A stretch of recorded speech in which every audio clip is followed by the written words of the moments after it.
ठाकरे साहेब, राज्यात एक महत्त्वाचा प्रश्न समोर आलेला आहे। जवळपास 72 अधिकारी आहेत, जे सनदी अधिकारी आहेत, काही माजी मंत्री आहेत, हे हनी ट्रॅपला बळी पडल्याचं समोर आलेलं आहे। कसं पाहता या विधानांकडे? ठाण्यात 3 तक्रारी दाखल करण्यात आल्या, त्यामुळे पुन्हा अद्याप एकही दाखल करण्यात आलेलं नाहीये। गोपनीय चौकशी सगळ्यांची सुरू आहे। आज विधानसभेत हा मुद्दा मी मांडला। हा राज्याच्या समोरचा एक सगळ्यात गंभीर प्रश्न या निमित्तानं निर्माण झालेला आहे। जी काही माहिती आमच्या हातात लागते आहे त्याच्यामध्ये जवळपास 72च्या पेक्षा जास्त अधिकारी, IAS दर्जाचे अधिकारी, उच्चवर्गीय अधिकारी आणि मंत्रीसुद्धा त्याच्यामध्ये समाविष्ट आहे। आणि राज्यातले गोपनीय कागद हे एंटी सोशल मूवमेंटच्या हातात लागतात आहेत आणि मोठ्या प्रमाणात ब्लॅकमेलिंग करून काही अधिकाऱ्यांना जीवे आत्महत्या करायची पण परिस्थिती निर्माण झालेली आहे, अशी माहिती आमच्या हातात आलेली आहे। आणि ही चर्चा गेल्या अनेक दिवसांमध्ये चाललेली आहे।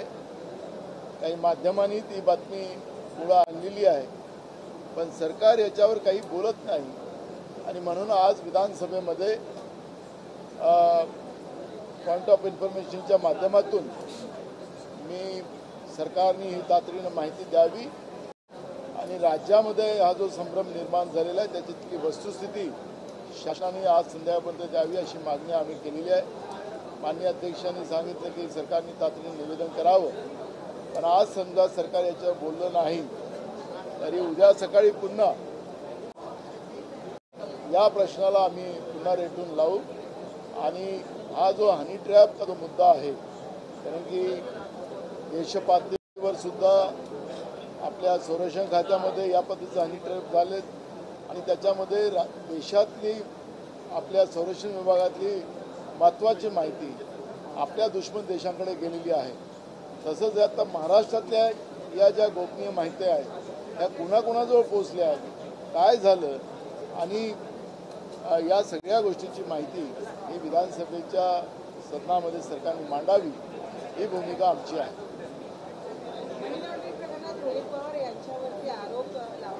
आणि आता ते नंतर करू हिंदी में। दुसरं म्हणजे नागपूरमध्ये एका बँक कर्मचाऱ्याला विमा मिळावा यासाठी FIR त्यांनी त्या राष्ट्रवादी बँकेत मराठीत दिल्या पोलिसांचा, त्यांनी त्याचा थांबवला ना। आपण हनी ट्रैप हिंदी करूँ। महाराष्ट्र में मंत्रालय के IAS अधिकारी, कुछ उच्च लेवल पे होने वाले कुछ अधिकारी और कुछ मंत्री, कम से कम 72 लोग इस हनी ट्रैप में उन लोगों को रैकेट से पकड़ा गया है। और राज्य की गोपनीय मालूमात एंटी सोशल मूवमेंट के पास गई है।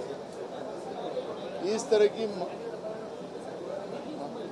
माहिती इस हमारे विधानसभा के सर्कल में चल रही है और आज हमने विधानसभा में ये बात रखी। सरकार ने आज शाम तक इसकी पूरी डिटेल्स विधानसभा में देना चाहिए और जो संभ्रम लोगों में फैलाया है उसको सरकार ने स्पष्ट करना चाहिए, ये मांग हमने की है। हनी ट्रैप के माध्यम से आपने देखा होगा कि हमारे डिफेंस में भी राष्ट्रीय लेवल पर हनी ट्रैप पे कुछ अधिकारी फंसाए गए थे और उससे देश की महत्वपूर्ण माहिती दुश्मन देशों के हाथ में लगी थी। उसी तरह एक महत्वपूर्ण राज्य में जहां महाराष्ट्र के IAS अधिकारी और मंत्री उसमें हनी ट्रैप में इन्वॉल्व है, तो महाराष्ट्र के भी व्यवस्था को खतरा पैदा हो चुका है। और इसलिए इस महत्वपूर्ण मालूमात हमने विधानसभा में सरकार से पूछी है।